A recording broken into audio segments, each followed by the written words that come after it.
What's up, everybody? Welcome back to another video. Today I'm going to be telling you my opinions on the recent Pokemon Pokopia trailer.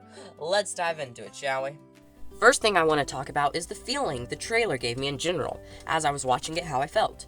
And at first, I was like, okay, this is a little weird, while we were in the cave. But then once we got out the cave, I thought to myself that, oh, this is like a Pokemon Minecraft, officially, by Nintendo. And I was like, that's neat, but it will never stand up to the hype as Pixelmon, and seems like some cheap thing, won't be that interesting.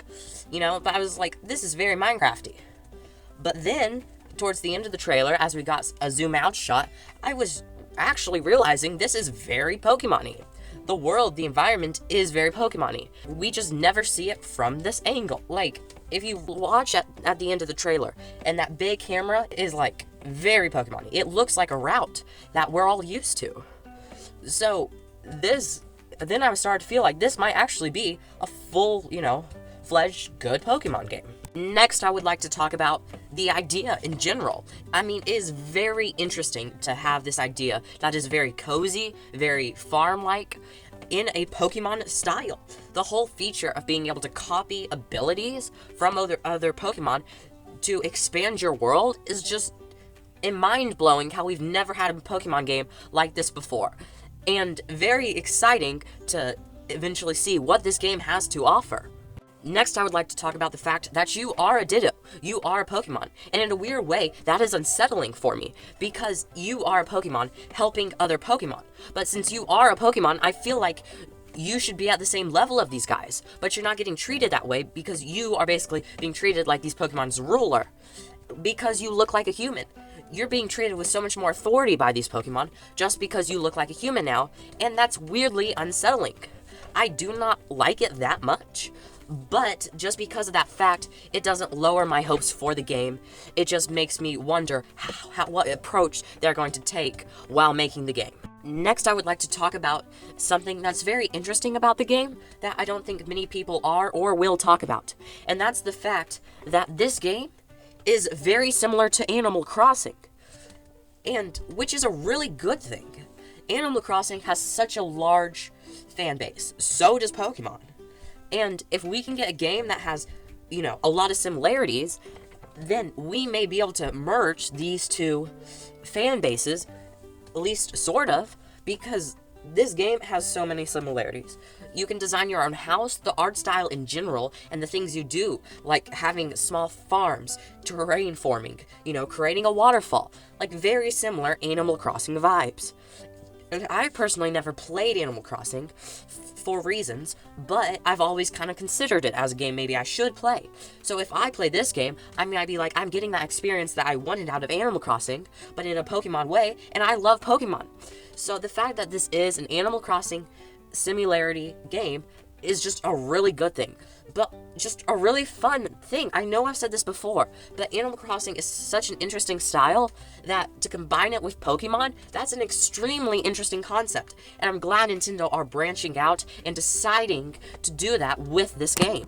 Another thing I would like to talk about is something that is very interesting and very niche. Very few people are talking about it, but I would like to mention Pal World.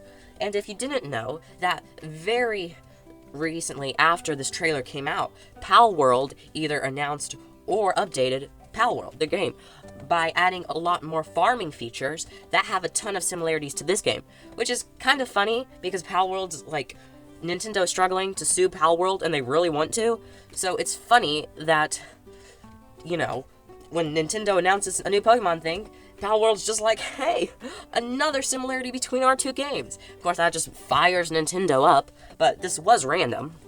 And, I don't know, it's just kind of funny. And it also, though, does mean that the tension between Pal World and Nintendo in general is going to just kind of keep increasing if randomness like this keeps on happening. But it is a small issue that I wanted to just do a quick discuss about. Another thing I would like to mention is the price. It's something we know very little about. And when I first saw this trailer, I thought it was going to be a really little cheap game, like a $20 game, or maybe even a free game, like Pokemon Cafe or Pokemon Quest. So I was like, I'll check it out, assuming it would be, free to $20, like, eShop only, simple little thing.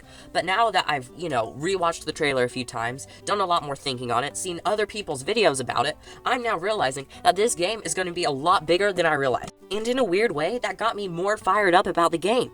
Because, my expectations were set really low. Because I thought this game was going to be very similar to Pokemon Quest, a free game you can get mobile and on the eShop.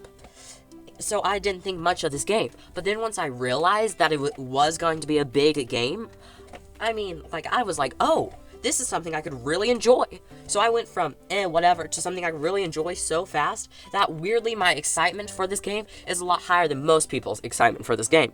But the pricing is still a little questionable. Judging by the game's art style and looks, it really doesn't look like a $70 game.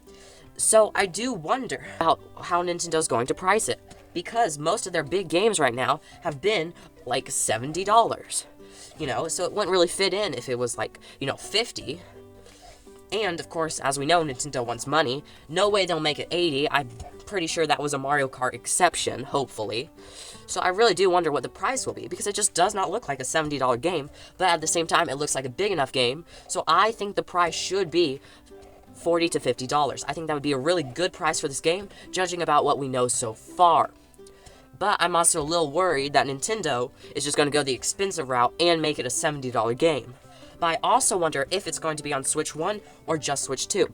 Judging by the art style, it looks like a pretty, easy to run game. So would they put it on Switch 1 as well?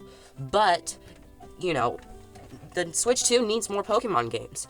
It's got Pokemon Legends ZA coming out next month, but that game's coming out on both consoles. So, the Switch 2 is really going to need a Pokemon exclusive soon.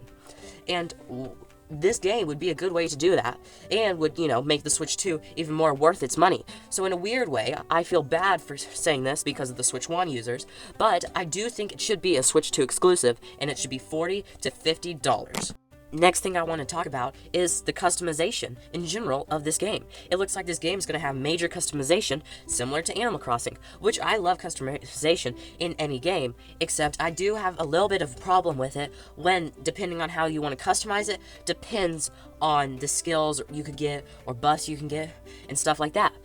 Because, for example, what if there's this outfit and I think it's really cool and I really want to wear it, but it doesn't have good of an upgrade or buff or some sort of boost as other outfits, so it's not as worth wearing it, even though I want to because it looks good. Or vice versa. What if there's an outfit that has a crazy buff that I want, but I don't like how it looks and I think it looks ugly? I hate that about games. Luckily, this game doesn't seem like a game that might have that problem, and I know most people don't mind the problem, so it doesn't really affect them. But personally, it does concern me a tiny bit, but I'm not that too worried about it because most of the time I can get past it, but I am not wanting it. I want this game to be customize it to your liking. Don't, worry about what kind of buff or upgrade it will give you. But the customization does look pretty massive in this game. You can literally shape the world around you by cutting trees, digging up ground, even creating waterfalls. You can completely shape your world, and that's really fun. And that's kind of where the Minecraft aspect comes into it, even though it's still very Pokemon style. And also, we see for a split second in the trailer that you can have houses and build in them. So it should be quite fun to decorate your house, very similar to how you can in Animal Crossing. And we see different kinds of players in the game. Now, this might be exclusive to multiplayer, like if you have friends join, they just look different, but hopefully that's not the case, and you can really choose your clothing in this game, which of course would be fun. So this game seems like it has a ton of potential for customization, especially with the terraforming. I am just a little bit concerned about how buffs will work with your customization. Next thing I want to talk about is, will this game have a story? It is a very concerning question, but it does look like it might be even more similar to Animal Crossing New Horizons, where it doesn't really have a story, and it's just kind of build your world how you want to, which is fine, but we do have a little hint of a story, because when the trailer first begins, we see Dido's Pokeball fall into a cave, and then she sees a picture of her trainer and turns in, or at least tries to turn into her trainer. So you do really wonder, what is the story going to be? Is there going to be one at all? And it's almost like a thing, it's I really hope there's a story. But I'm also really worried there might not be. Okay, we're finally getting close to the end of this video. I know I've been talking a ton, but I would like to mention this one thing that is a little strange to me, and that's the fact that we see a Pokemon Center in this game. And you do wonder, why is it there? I'm assuming you built it, but maybe you found it. And in this game, I believe it's supposed to be more of a game in isolation, where it's just you and Pokemon. So it wouldn't really make sense if there was a person running it, but it wouldn't make sense if there was a Pokemon running it. And do you go there to heal? Do you heal yourself, or do you heal other Pokemon? If you heal yourself, then that means you can get hurt, which, makes the idea of, is there a combat system in this game? But it's supposed to be a cozy game, so there probably isn't. So you could take other Pokemon there, but then at the same time, you still wonder, how did they get hurt? And also, it doesn't even seem that enjoyable to just bring Pokemon to a Pokemon Center. But why does the building exist? Did you build it? Why would you build a Pokemon Center? Just heal them however you need to. And if you found it, does that mean there's civilizations in this world? Are there towns in this world? Can you build your own town? Can you build houses? Can you build a market?